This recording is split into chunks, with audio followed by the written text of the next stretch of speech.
Before I get started, I've known Jeremy for 24 years, so I'm going to do this the way that Jeremy would want me to do it, and that is authentic, that is genuine, and a little crude.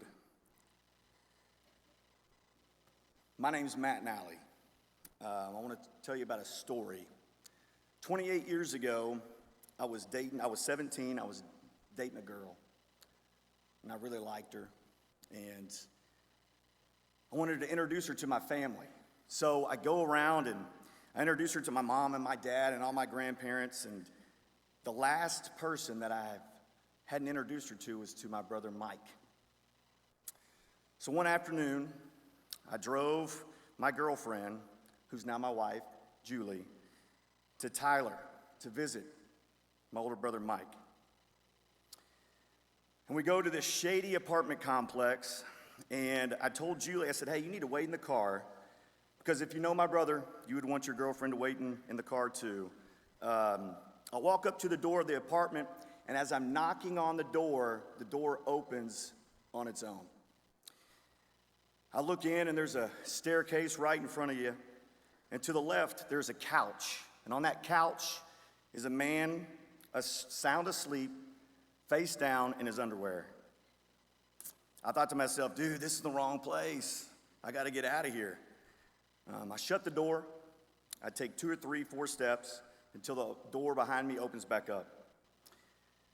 The weird guy in his underwear is now staring at me with a blanket totally covering his entire body except his face. He says to me, how can I help you? I say, I'm looking for Mike. He turns around and yells, hey, Mike, some guy's here to see you. He looks back at me and says, what's your name? I say, Matt. He turns back, and while laughing, he says, Mike, your boyfriend Matt is here to see you. He then looks back at me and sticks his hand out of the blanket and says, hi, my name's Jeremy. My brother Mike comes down, and my mom wanted me to stop there. My brother Mike and Jeremy lived together for about 5 years. My brother Mike comes down the stairs, and I don't dare go into the apartment because I can smell it from outside. And I wave over to Julie, to Mike and I, and we speak for a minute or two. Then we say our goodbyes and walk away. As we're walking away, I tell Julie, hey, hurry up, let's go. Let's get back in the truck. We need to get out of here. We get into the truck and begin to drive off, and Julie says, why are we leaving so quickly? I say, Julie, this is a shady place. There's some weirdos around here. We need to get out of here. She goes, where did you see? I don't see any weirdos. Where do you see weirdos at? And I just point. And there's Jeremy with that blanket waving as we drive by. That was the first time I met Jeremy Jenkins. And I thought, man, I will never have any interactions with that guy ever again. Thankfully, I was wrong, because I benefited from every moment that I had with him. I had the fortunate experience to know both of them very well. I met Brandy at Frankston High School. She was the Kelly Kapowski of Frankston ISD. Every guy wanted to be with her, and every girl wanted to be her. Brandy was the first person I ever coached. Her senior year, we had a powder puff football game, and she was going to be the quarterback for the senior girl team. She asked me for some pointers on how to throw the football since I was the quarterback of the team. When game day came around, she went out and dominated, running and throwing touchdowns all over the field to bring the championship to the senior girl team. As many of you did, I asked Jeremy this many times, how did you get her? I would tell him, if his kids were athletic, it ain't because of you, it's because of Brandy. She was so fast and athletic. She was really an elite athlete. I also had the privilege of working with Brandy at the Dairy Queen. If you ever work fast food, then you know there are times throughout the day that are faster than others. On one of those slow times, we would get together as a group and have food fights, make fun of each other, or just talk. I remember one day as a group, we were talking about what we wanted to be when we grew up. When it got to Brandy, I remember her response very well. Her response was, I want to be a mom. As many of you in here got to witness, including myself, being a mom was her best quality. I got to see her when Tyson was first born, and like most men, When it's your first child, you're a little bit a fish out of a water like Jeremy and most of us. Brandy was not. She was meant to be a mother. I saw her in that moment and of many of our visits, the way she loved that boy. Then again in Melissa, when I see her and what we used to call Gage, her shadow, I remember her once again flying, showing off her speed as she was running towards the corner of the end zone in our annual Meet the Cardinal event because Gage was peeing in front of everybody. Again in Melissa, she was one of our cheer coaches. And once again, her speed showed off. I can hear it as yesterday, Coach DeZern over the headset.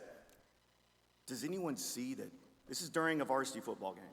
Does anyone see that Jake Jenkins is on the field? Does anyone notice that Jake Jenkins is on the field? Guys, Jake Jenkins is on the 40. Guys, Jake is on the 30. Guys, Jake has made it to the 20. Oh, here we go, Brandy's, okay, Brandy's got him. Oh, y'all say a prayer for Jake Jenkins.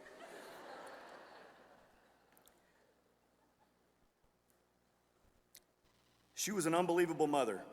Now, as a coach's wife, she's untouchable.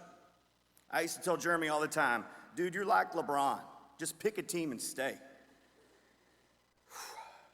Brandy went and supported Jeremy everywhere they went. She was Jeremy's, the team's, and the community's biggest fan. And she loved watching her boys play. A coach's wife is a thankless job, but to a coach, it's the most important job. And Brandy, she was the Michael Jordan of coaches' wives. I had the privilege to watch Jeremy and Brandy together many times over the years. I once went to Greg's house to a get-together and play some Texas Hold'em. Jeremy was an exceptional card player. One time at baseball coaching school, I asked Jeremy to teach me how to play. And he got about 50 cents of pennies, and we separated them equally. 2 or 3 hands later, Jeremy had all the pennies. We separated them again. Once again, 2 or 3 hands later, Jeremy had all the pennies. He felt sorry for me and said, hey man, you keep 40 pennies, I'll take 10. About 3 or 4 hands later, Jeremy had all the pennies. Jeremy was a great card player. So once again, we're at Greg's playing cards, and all of a sudden, Jeremy pulls out a ski mask and puts it on. Should have seen Brandy. She was laughing. You could tell that she was smitten in that moment. You could tell that she really loved Jeremy. Everyone was laughing at him, and in Jeremy fashion, he was showing no emotion. Finally, somebody asked him, why are you wearing that mask? And his response was, because I'm robbing you guys. Out of 24 years of coaching, Jeremy and myself coached together for 7 years.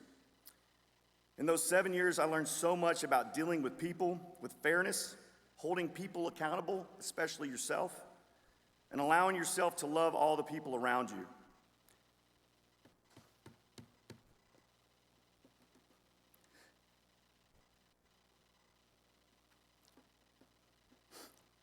Jeremy was like an older brother to me. And because of that, I picked up on his vernacular. And I use it so much that my wife and sons use it today. I can never just say a regular no, sir. I gotta say, no, sir. Another word, the time Jeremy and I were at the Applebee's in Palestine and a Miller Lite commercial came on the TV, we thought it was so funny because of the phrase at the end of the commercial. A travesty, a sham, and a mockery. A Travis-sham mockery. That word was so regular in Jeremy's vocabulary. It was so ingrained in my family that my wife used it 2 weeks ago in an executive meeting in Melissa.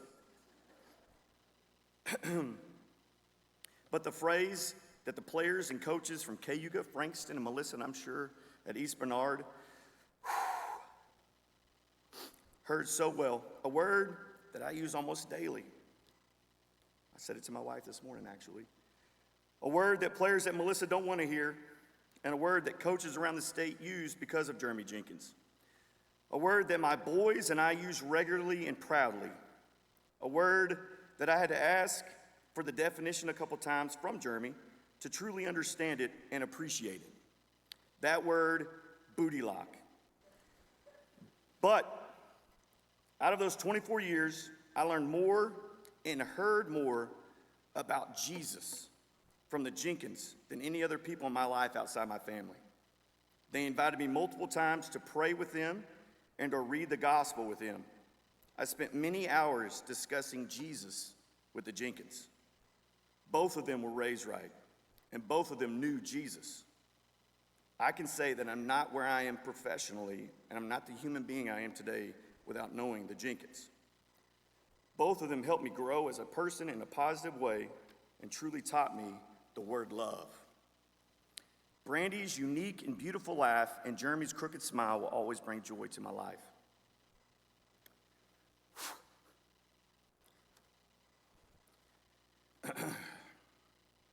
You see, in 24 years, Jeremy never told me bye, or see you tomorrow, or see you later. He only said a certain phrase to me every time we parted ways. Now, I do apologize that this phrase has a cuss word in it, okay? I know the ramifications. I grew up in a Baptist church. There's a chance I'm going to catch on flames. I get it. Pastor Cummings, when you talk to your boss later, tell him to take it easy on me. But nevertheless, Jeremy would never tell me bye. As you see, when Jeremy and I got into coaching, we were both making $27,000 a year. And you had to find ways to make extra cash. So Jeremy took up driving a morning bus route. He would drive that bus route in the morning, drop the kids off at school, park the bus, and then when practice or the day was over, he got to take that bus home to drive that route again the next morning. Trying to save money myself, I would ride with my wife to school, and because the Jenkins and the Nallys lived just around the corner from each other, Jeremy would take me home on that bus every day. Jeremy would open up the door, I would walk down, and before he would shut the door, he would say this phrase, "Shut the door and drive away." He did it every day. We went to Frankston and then Melissa, and at the end of a practice or an event, he would get up, walk to the door, say this phrase, and then walk away. Every time when we were on the phone, and at the end of a call, he would say this phrase and then hang up.